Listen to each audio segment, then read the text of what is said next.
이런 하나님의 애끓는 분노, 그러니까 하소연이 말하자면 심판과 하나님의 분노의 진정한 핵심된 내용이라면, 또한 우리의 기도도,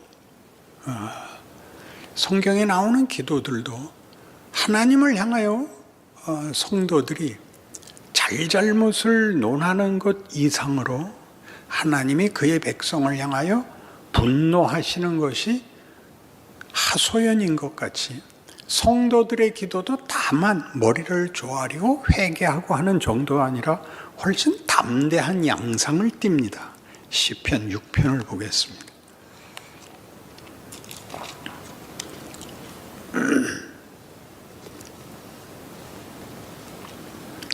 시편 6편. 여호와여, 주의 분노로 나를 책망하지 마시오며 주의 진노로 나를 징계하지 마옵소서.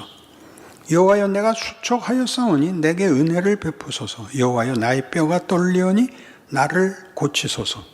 이거 엄청난 겁니다. 그만하세요. 밥부터 주고 얘기하세요. 이렇게 대꾸하듯이 기도문이 되어 있습니다. 제가 잘못했습니다.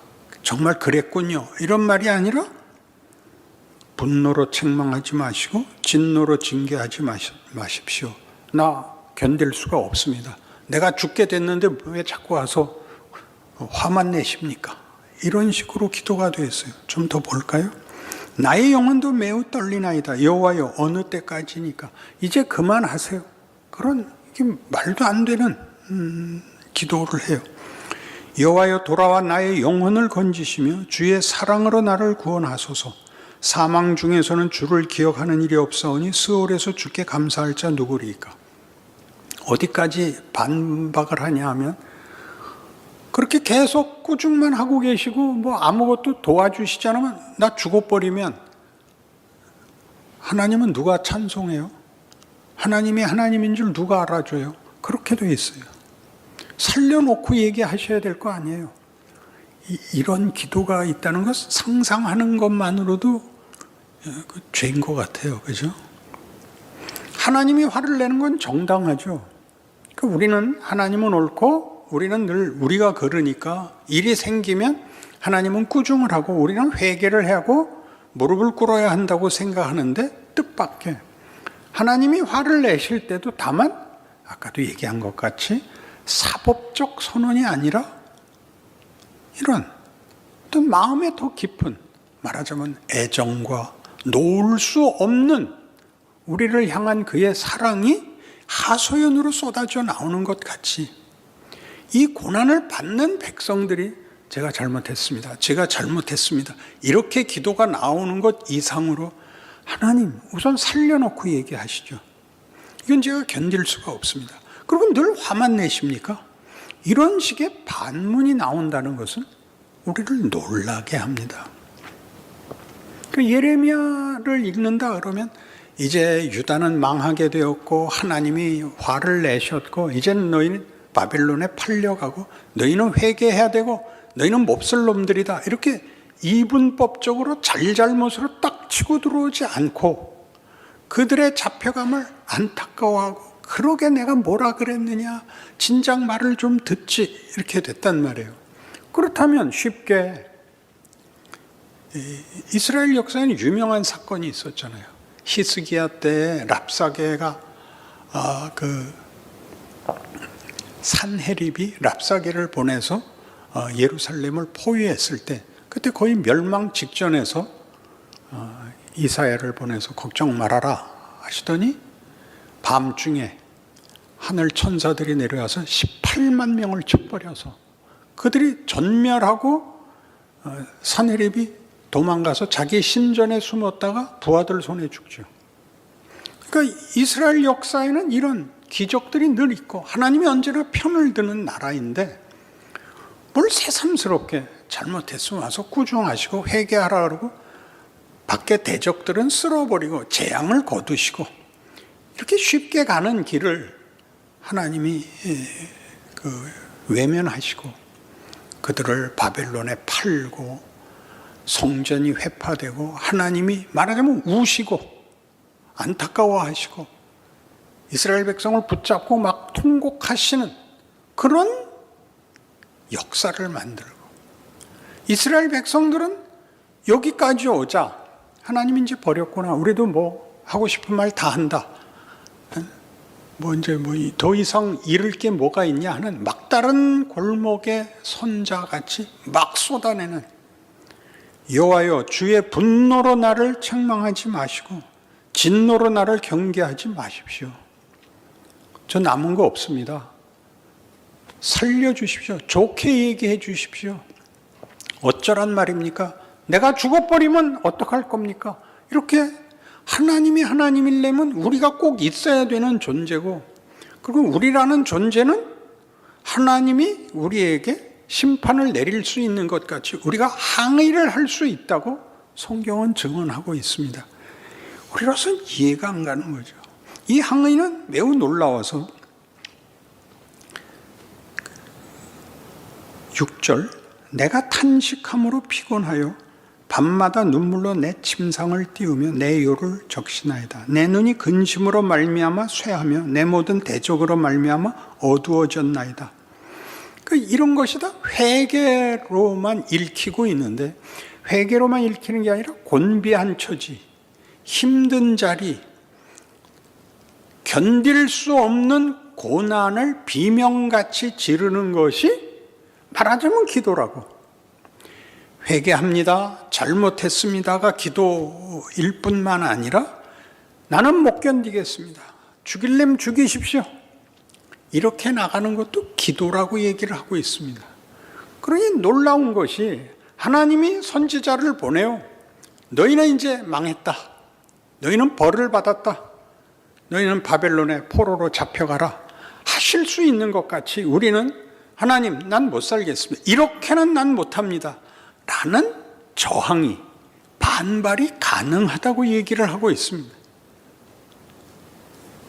우리로서는 말이 안 되는 것이지만, 이 대화, 이 어떤 분노와 비명의 대화라는 것은 신자들의 현실에서는 늘 나오는 정황입니다. 우리는 기도가 정답을 나열하는 것으로 되어 있어서 우리가 정말 혼자 혹은 가장 가까운 사람 앞에 쏟아놓는 그런 진정한 표현들, 진정한 심정들을 하나님 앞에는 쏟아내지 못하고 있습니다. 그렇게 말하는 거는, 그러니까 어느 부분, 우리의 삶의 어느 부분, 우리의 생각의 어느 부분을 종교적 제의에 맞는 부분을 만들어서 그것만 신앙 세계에 속해 있고 나머지 현실에 있는 부분은 잘라서 이쪽은 말 안 하는 것, 이쪽은 서로 들추지 않는 것. 그러니까 이걸 누가 먼저 들췄어요? 하나님이 들췄죠. 심판을 내렸단 말이에요. 너 어느 때까지 우상하고 나세에서 왔다 갔다 하려느냐. 그러니까 답이 왜요? 우상 섬기는 잘못입니다, 이렇게 쉽게 나오는 게 아니라, 하나님은 암만 기도해도 안 들어주셨잖아요. 하나님은 늘 거룩하라고만 그러고 말만 잘 들으라 그러지, 어떻게 이렇게 다정하고 친밀하고 깊이 있는 현장까지는 응답 안 하셨잖아요. 말하자면 그런 반발이 시편 속에 얼마든지 녹아 있는 겁니다. 왜 그렇게 하실까요? 우리가 우리의 기도 속에서 우리의 진정한 현장, 진정한 내용을 토로할 수 없다면, 그 부분은 하나님과 상관없는 부분이 남는다면 그게 우상이지요. 하나님이 들어오시면 안 되는 비밀의 방이 있고, 나도 그것은 하나님 앞에는 말할 수 없는 것이 있다면 무엇이 그걸 가로막았을까요? 우리에게 하나님에 대한 이해가 부족한 것이죠. 하나님은 잘하면 상 주고 못하면 벌 주는 권력자일 뿐이지, 우리의 사정을 이해하고 귀 기울이시는 분이라고는 절대 생각 안 하는 거죠. 게다가 뻔히 알고도 못하는 때는 어떡할 거예요? 잘해야 된다는 걸 알지만 잘해야 된다는 걸 알고 잘하는 사람은 없습니다. 역사상 없습니다. 잘한다고 하고도 틀린 게 이스라엘 백성의 역사입니다. 그 우리의 현장입니다. 잘하고 싶습니다. 멋지게 하고 싶습니다.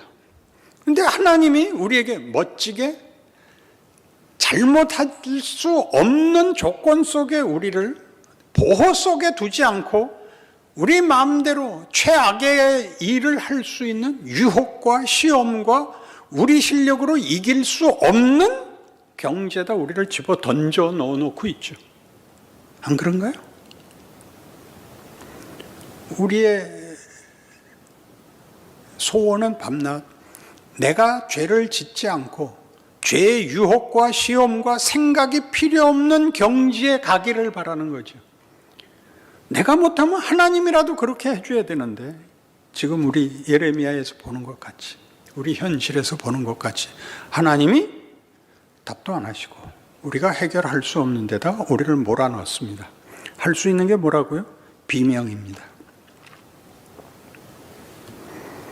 이런 비명을 주고받는 이 모습을 보면 감히 하나님께서야 아무 때나 나타나셔서 너 이놈 하실 수 있지만 우리 주제에 막 하나님을 면전에 놓고 하나님 이럴 수 있어요? 하는 것 같은 감히 그런 정황을 우리에게 상기시킵니다. 나 죽어요.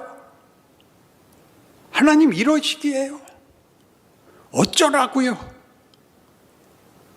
이런 고함이 터져 나오는 것을 말하자면 하나님이 우리를 밀어서 그 비명을 만들어내시고 있는 것 같이 보인단 말이죠. 밀리고 밀려서 이스라엘 백성들이 스스로 자책하고 잘못을 알고 뭐 내가 입이 두 개라도 할 말이 없지. 근데 와서 자꾸 긁으신단 말이에요. 그러니까 어쩌란 말이에요. 까지 나오는 정황까지 사실 구약 성경에는 얼마든지 있는 겁니다. 그럼 어떻게 되는 겁니까?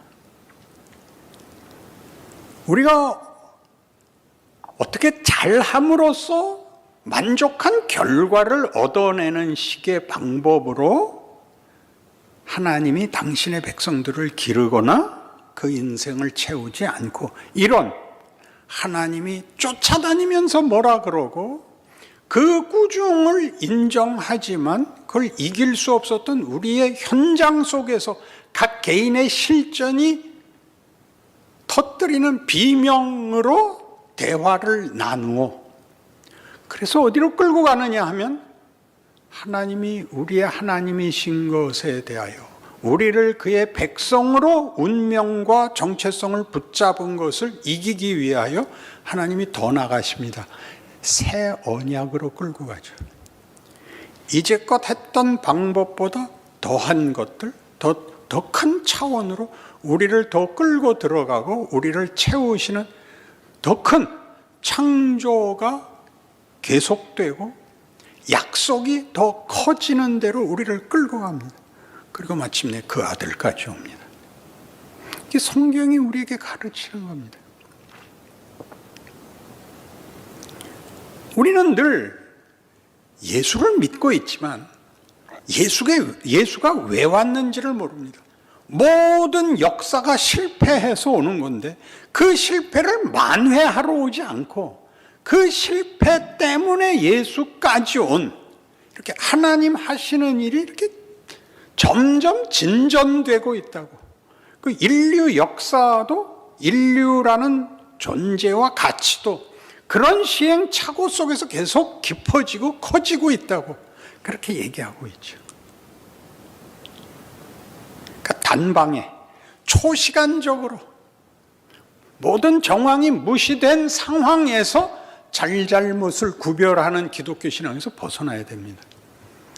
그러면 자꾸 어떤 그 왜곡이 이루어지냐면 종교적 행동이 이렇게 구체적인 삶과 이렇게 나뉘어져서 영역이 나뉘어져서 성전이라는 것이 거룩한 곳이 되는 바람에 그 외에는 안 거룩한 곳이 된 것 같이 예수로 인하여 성전 휘장이 갈라지고 성전이 회파되어 하나님이 이런 지리적 어떤 제의적 그 경계 속에 있지 않고 전 세계 우리 종교 개혁에서 그토록 큰 성과로 여기는 일반 은총론을 확인한 것 같이 하나님의 은혜와 일하심이 종교라는 이름보다 더 크다. 왜냐하면 하나님이 창조주시고 섭리자시고 심판자이시기 때문에 하나님의 은총과 하나님의 일하심이 거부되거나 외면되는 자리와 그런 사람은 없다.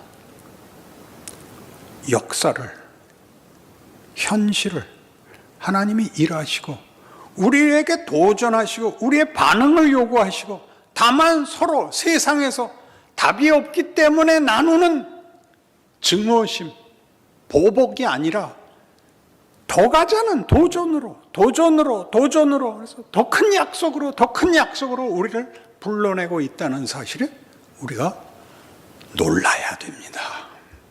놀라야 됩니다. 신앙이 좋으면 다 거의 정적으로 됩니다. 무엇을 자기가 알고 있고 확보한 기준과 범위로 스스로를 축소하고 맙니다. 그리고 더 나은 하나님이 더 하자는 더 하시는 일에 참여하지 못하게 됩니다. 여기가 우리 현실에서 각각이 하나님의 임재와 하나님의 도전을 받는 자리들이지요. 우리는 기도라는 것이 또는 우리의 신앙이라는 것이 다만 기복적이거나 주술적이라고 생각하지 않습니다. 기복적이고 주술적이라고 할 때 왜 이게 안 되느냐 하면 우리가 생각하는 복이 그 복에서 멈추지 않습니다. 그 복이 훨씬 크고 너무 깊어서 그 복으로 가는 길이 거기까지 가지 말고 여기서 그냥 앉아서 쉽게 끝냅시다 라는 걸 깨기 때문에 고통스럽습니다. 그렇지 않나요? 그래서 기복적이고 주술적인 것이 우리를 더 나아가는 걸 방해하는 것 같이, 그리고 마치 우리가 아무런 복도 누리지 못하고 아무런 안전장치도 갖지 못한 막막함과 불안 속에 있는 것 같이 느껴지는 것이고 심리적인 만족으로 대체해버릴 위험도 있습니다. 심리적인 만족으로 대체해버리는 대표적인 것이 기도 많이 하는 거죠. 회개 많이 하는 거고, 기도 많이 하고 회개 많이 하는 것은 그것이 행동 자체는 아닙니다. 해야 되는 일이지만 그것이 나를 더 나은 길로, 이 도전에 응하여 내 인생을 내가 살아있는 한 하나님께서 나와 함께 일하시고 모든 과거를 근거로 하여 더 나아간다라는 것을 믿는 행위, 살아내는 산자로서 모든 경우에 서 있는, 반응하는, 책임이 있는 이런 일들을 상상하지 못합니다. 시편 85편에 이 모든 일에 대한 어떤 중요한 증언이 나옵니다. 시편 85편, 여호와여 주께서 주의 땅에 은혜를 베푸사 야곱의 포로된 자들이 돌아오게 하셨으며 주의 백성의 죄악을 사하시고 그들의 모든 죄를 덮으셨나이다. 주의 모든 분노를 거두시며 주의 진노를 돌이키셨나이다. 우리 구원의 하나님이여 우리를 돌이키시고 우리에게 향하신 주의 분노를 거두소서. 주께서 우리에게 영원히 노하시며 대대에 진노하시겠나이까. 주께서 우리를 다시 살리사 주의 백성이 주를 기뻐하도록 하지 아니하시겠나이까. 여호와여 주의 인자하심을 우리에게 보이시며 주의 구원을 우리에게 주소서. 내가 하나님 여호와께서 하실 말씀을 들으리니 무릇 그의 백성 그의 성도들에게 화평을 말씀하실 것이라. 그들은 다시 어리석은 대로 돌아가지 말지로다. 진실로 그의 구원이 그를 경외하는 자에게 가까우니 영광이 우리 땅에 머무르리이다. 인애와 진리가 같이 만나고 의와 화평이 서로 입맞추며 진리는 땅에서 솟아나고 의는 하늘에서 굽어보도다. 여호와께서 좋은 것을 주시리니 우리 땅이 그 산물을 내리로다. 의가 주의 앞에 서서 가며 주의 길을 닦으리로다. 놀라운 고백입니다. 하나님께서 구원을 베푸셨습니다. 출애굽 사건도 있고 바벨론에서의 회복도 있습니다. 그리고 우리 모두의 죄를 그가 사하시고 돌이키십니다. 근데 이 일은 과거의 잘못을 지워버리는 것이 아니라는 거죠. 그 역사적 경험이 우리에게 유익이 돼요. 그 모든 눈물과 한숨과 심지어 멸망과 비참했던 역사가 다 복으로 돌아올 거라고 믿는 것입니다. 그래서 뭐라고 얘기하냐면 인애와 진리가 같이 만나고 의와 화평이 서로 입맞추며 진리는 땅에서 솟아나고 의는 하늘에서 굽어봅니다. 스케일이 커지고 이런 것들, 정의와 평화는 굉장히 어렵습니다. 세상에서 정의를 실현하면 꼭 피를 보죠. 권력을 가진 자들이 정의를 실현하기 위해서 반대파를 다 죽여서 정의를 실현하곤 했습니다. 그리고 결국은 공포밖에 나온 게 없죠. 인애와 진리가 어떻게 같이 만나죠? 진리는 우리 세상에서는 대단히 배타적인 겁니다. 용서하고 널리 이해해 주지 않습니다. 이런 일들이, 이런 우리가 아는 어떤 벽들이 무너지는데 물이 바다를 덮음같이 하나님이 누구신지에 대한 이해와 우리 정체성과 우리의 인생이 세상으로서는 도저히 넘을 수 없고 채울 수 없는 것들로 우리를 채워 하나님을 찬송하게 할 것입니다. 그것이 여기 13절에 있듯이 의가 주의 앞에 앞서가며 주의 길을 닦으리로다. 주께서 혼자 가지 않고 우리와 동행하십니다. 우리 손을 붙잡고 적극적으로 우리 인생을 살게 하십니다. 우리는 우리 현실 속에, 우리의 인생 속에 여러 위기를 만납니다. 그 위기들은 따지고 보면 위기가 아닙니다. 한 계단 올라가는 것이요, 더 높은 곳으로, 더 충만한 자리로, 더 놀라운 자리로 인도되는 하나님 되시는 이끄심입니다.